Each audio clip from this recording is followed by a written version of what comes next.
Magandang buhay mga kaaraw! Ngayon ay naisipan kong magawa ng sushi. Pero ang gagawin kong sushi ay yung bigas talaga ng pang sushi. Tapos ang aking ipapalamandaan ay ang crab stick. Dahil yun lang ang meron tayo dito sa aming trabaho. Kaya kung anong meron tayo, siyang pagtsagaan natin. Ayun.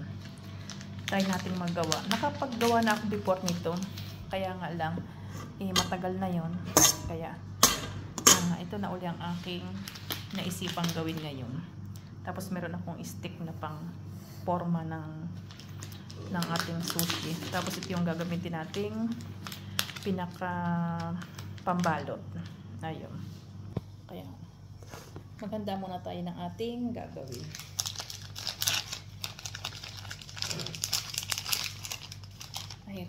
Mahirap buksan.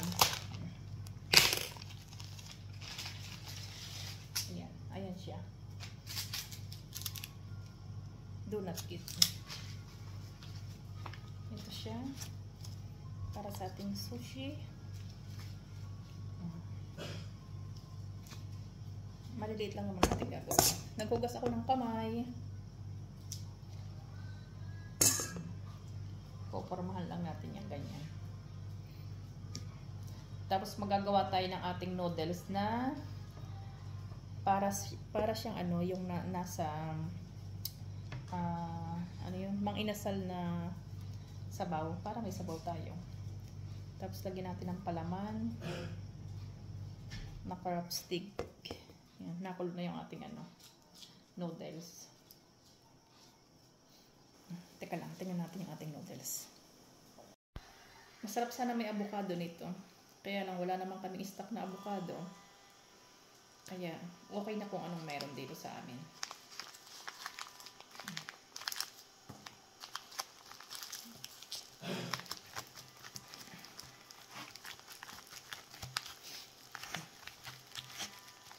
Yan.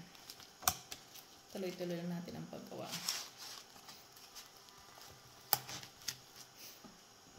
Sarap kaya natin sa wasabi.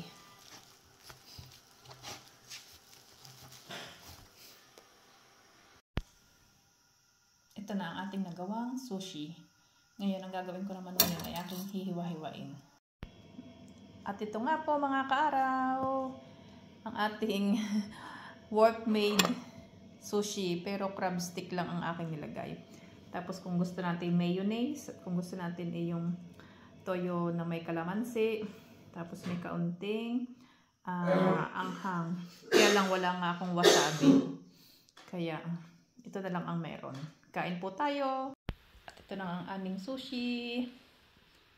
Tapos meron akong anli sabaw. Ayos ng aming dinner. Thank you Lord. Bless all our food.